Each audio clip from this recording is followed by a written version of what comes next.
who is the baddest waifu in Mushoku Tensei? We gotta find this out. First off, we got Eris. We already know Eris. However, not everyone is a fan of Eris. Well, for instance, she has the temper. She can get out of control, as you can see right here, in a very violent way. And for some people, that's a turn off. But who cares what some people think? It's about the fact. And the same very facts are telling us that Eris cannot win this competition without going through the competition. So she's going against her mother first. Can Eris out baddie Hilda? Let's go. Now, one thing about baddies is that they look bad. Does Eris out baddie Hilda by the looks? No, obviously not, bro. Bro, look at Hilda.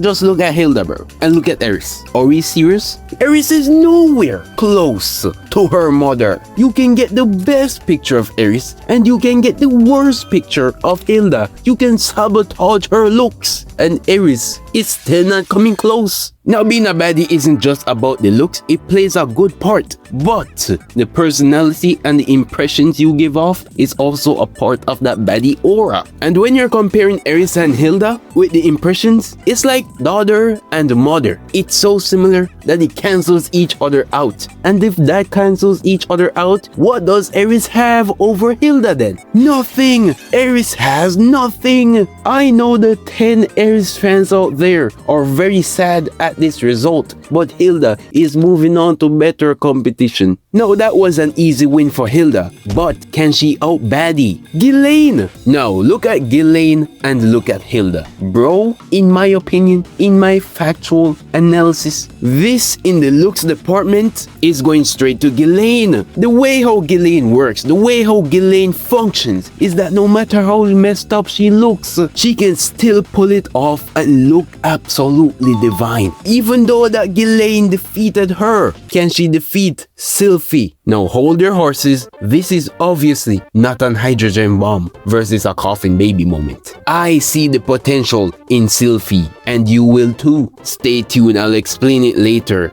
Ghislaine versus Ginger. You remember Ginger, right? The guard that we all know and love, that we all appreciate, that we all think is an absolute baddie, absolutely precious. The guard that's going up against Ghislaine in the baddie competition and might win if only she was badder. Because let's be real here, she's not close in the slightest. She might be Eris tier, I'm not gonna lie, which is crazy because that's just crazy. You're competing with Eris? Anyways, that has just bought us just enough time to finish up the Sylphie method. The way in which Sylphie is gonna beat Ghislaine in the badness race. So we know that Sylphie has a very calm, a very pleasant presence, and that calms us down. Whenever she's on screen, our stress levels lowers and that brings positive signals. And what does a baddie do? Bring positive signals, and that positive signal is attraction. Sylphie already has all this correlation with a baddie. To know certainly if Sylphie is a good enough baddie, we can easily analyze the time when she pretended to be a boy. And during this time when she pretended to be a boy, she got Rudius to have feelings for the supposed boy. That's just her baddie aura transcending perceived sexuality. Now that's enough proof that Sylphie is a baddie, but is she beating Ghislaine? Absolutely not. You thinking that was even close is scary, bro. You're crazy. But what's not crazy is Ghislaine versus Elena Lees. Fellas, it might be over. Come on, we're talking about Elena Lees here. Her experience carries her a long way. However, you don't really need experience to be a good baddie. But Elena Lees is just the definition of fine. You cannot deny that. Ghislaine has the finest sustainability. But can she generate baddie aura wherever she goes? Don't get me wrong, Ghislaine is good, but does she have the feat of making everyone look at her when she enters a room in awe not at fear, not at proudness at her strength, but by her pure baddie vibes. I don't think so, my friend, and that is a huge disadvantage for Ghislaine. And the other reason is she doesn't have the font speak. You know font sizes and how they change the entire vibe of the paragraph? Yeah, I want you to take that very concept right there and apply it to the ways in which these characters are speaking, because let me tell you, the way in which Ghislaine speak does not feel the same way in which Elaine speak. You get a different type of vibe just hearing their voices, and you can tell which one has more baddie aura. Let me tell you something, Ara. Now, why didn't you feel that tension? Let me tell you why. It's because I don't have the same font as a sexy enemy girl. Therefore, the phrase was butchered. And guess what?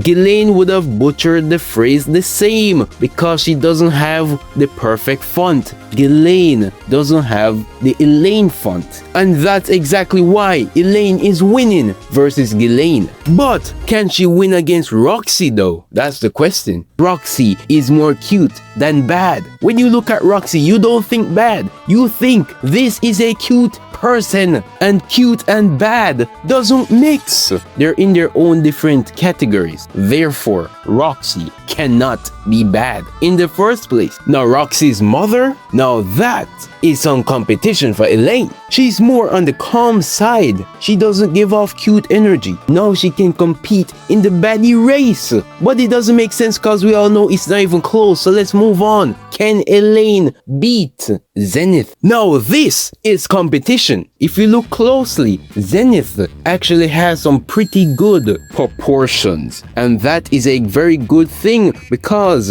baddies should have attractive feats. Now before we continue, we got to clear one misconception. You guys might believe that a baddie must act in one specific area and only that area can they improve in. For example, you're gonna think that Elaine is gonna be a better baddie than Zenith because she is more seductive, but that's just simply wrong and we're not gonna elaborate. But getting back on the comparison, we can see that Zenith has more to offer than Elaine. If you want me to elaborate on that, it's simply this.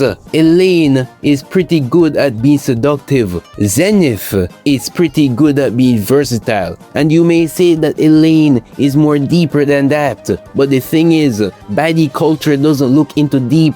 It's more on first impressions. When someone talks about a baddie, they're talking about what they're seeing right now in the present moment for the first time on the surface level. They're not talking about the deep relations that we don't know about because that's not what a baddie is. Therefore, Zenith is a bigger baddie than Elaine. You may be disagreeing, but we don't have time for your disagreeing because we have one more. Zenith versus Lilia. And guys, it's obviously Lilia. She just has that class to her. A baddie with class is like a gem. You're not gonna find them because you're not that lucky. Therefore, getting that lucky is precious. And what we have is a gem right in front of us. Plushies are made 2 extra points.